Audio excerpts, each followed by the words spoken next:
Hello friends, आज हम बात करेंगे कि कौन कौन सी दवाइयाँ ऐसी है जिनके कारण से आपका ब्लड प्रेशर लो हो सकता है। इन दवाइयों के बारे में विशेष सावधानी रखना ज़रूरी है यदि आपका पहले से ही ब्लड प्रेशर लो है या किसी कारण से कोई इमरजेंसी की वजह से जैसे लूज मोशन हो गया, वॉमिटिंग हो गई या कोई कारण से ब्लड लॉस हो गया, तो वही दवाइयों की वजह से सडन ब्लड प्रेशर ड्रॉप हो सकता है जिससे आपको जान का खतरा भी हो सकता है। तो इन दवाइयों के बारे में जानना और समझना आवश्यक है कि ये दवाइयाँ ब्लड प्रेशर को कम करती है। अगर हाई ब्लड प्रेशर है तो आप इनसे फ़ायदा भी ले सकते हैं, पर अगर लो ब्लड प्रेशर है तो इनका नुकसान आपको झेलने की तैयारी रखनी पड़ेगी। इनके बारे में जानना और समझना और डिस्कस करना आवश्यक है, नहीं तो कभी कभी इमरजेंसी क्रिएट हो सकती है। टॉपिक पर जाने से पहले जो लोग हमारे चैनल पर नए हैं उन्हें रिक्वेस्ट करूँगा कि चैनल को सब्सक्राइब करें, वीडियोज़ को लाइक और शेयर करें।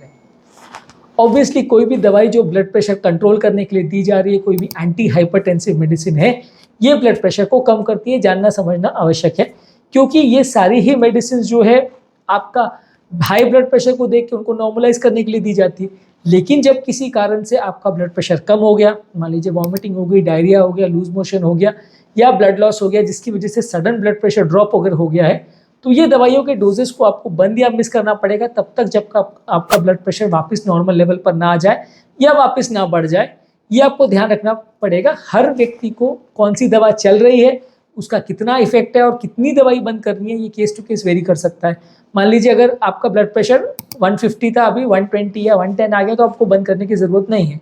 लेकिन अगर 90 100 के नीचे अगर आ गया आपका सिस्टोलिक ब्लड प्रेशर, ऊपर का ब्लड प्रेशर, तो फिर आपको बंद करना पड़ेगा। और कितने देर तक बंद करना है, कितनी दवाइयों को बंद करना है, केस टू केस वेरी करेगा। आप खुद अपने घर पे ब्लड प्रेशर चेक कर सकते हैं या अपने डॉक्टर के साथ डिस्कस करके इसको मैनेज कर सकते हैं।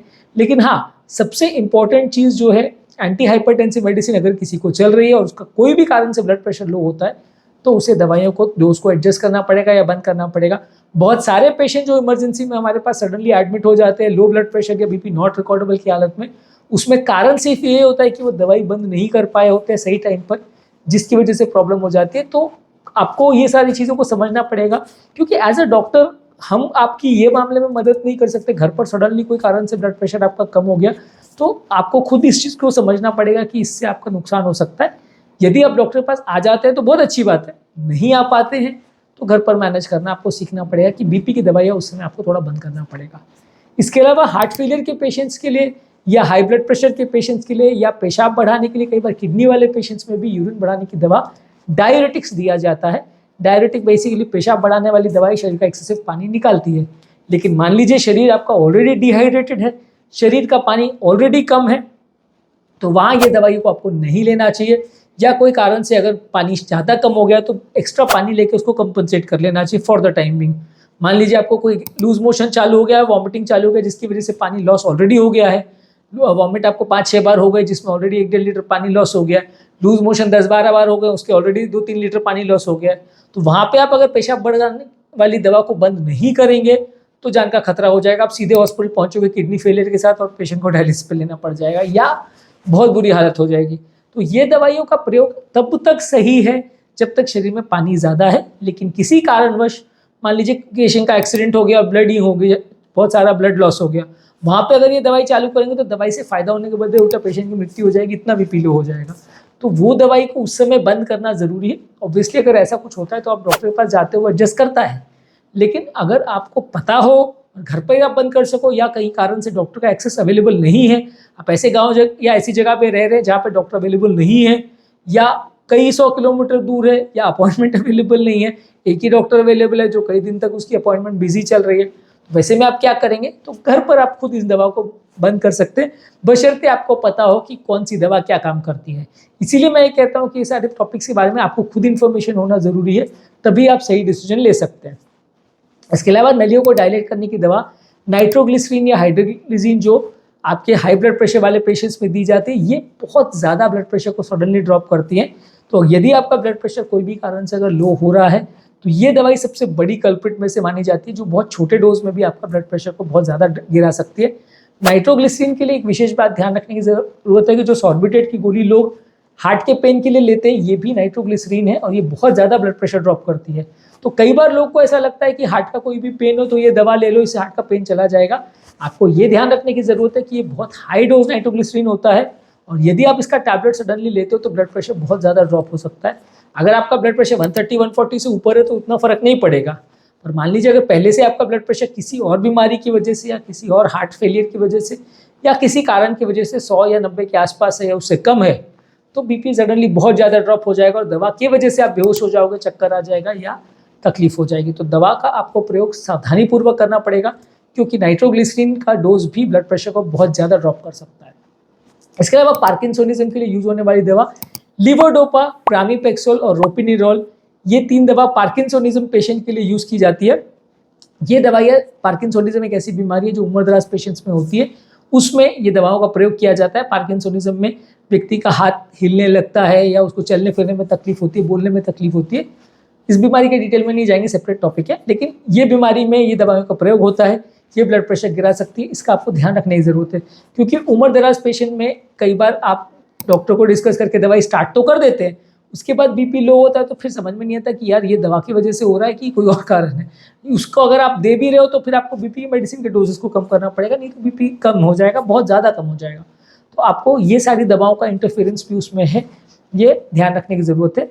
एक चीज़ बहुत इंपॉर्टेंट है समझना और जानना कि ये सारी दवाइयाँ जो चल रही है या जिसके बारे में आज हम बात कर रहे हैं, ब्लड प्रेशर को लो करने वाली दवा, ये परमानेंटली आपका ब्लड प्रेशर लो नहीं करेगी। ये तभी तक लो करेगी जब तक इन दवाओं का असर है बॉडी में, मे बी 24 घंटे या 48 घंटे तब तक। मान लीजिए अगर आप एक कारण से ब्लड प्रेशर आपका लो हो गया, आपने दवा बंद कर दी, तो दवा का इफेक्ट 24 से 48 घंटे में अपने आप चला जाएगा।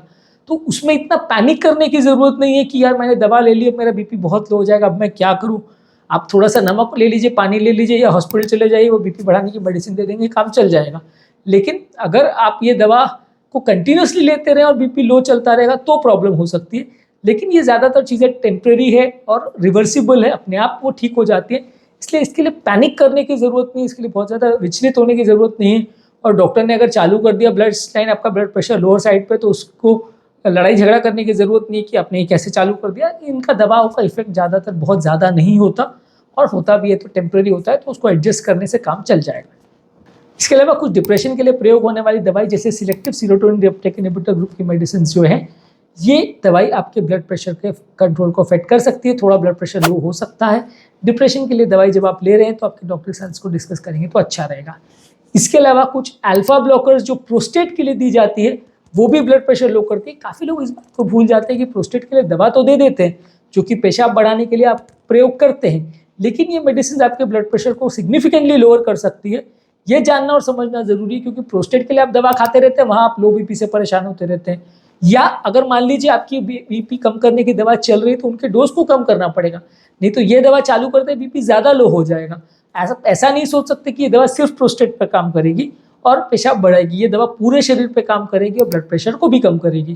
तो यदि आपका ब्लड प्रेशर अगर लोअर साइड पे, तो दवाओं को सोच समझ के देना चाहिए, और यदि दे रहे हैं तो फिर आपको ये दवाओं का प्रयोग जो है करने के दौरान अपनी बाकी दवाओं का डोज को कम करना पड़ेगा। हार्ट के एंजाइनल पेन के लिए नाइट्रोग्लिसरीन बहुत कॉमनली दिया जाता है। नाइट्रोग्लिसरीन हार्ट के पेन को कम करने की दवा है, इमरजेंसी में भी वही दवा हमने डिस्कस किया, लिया जाता है।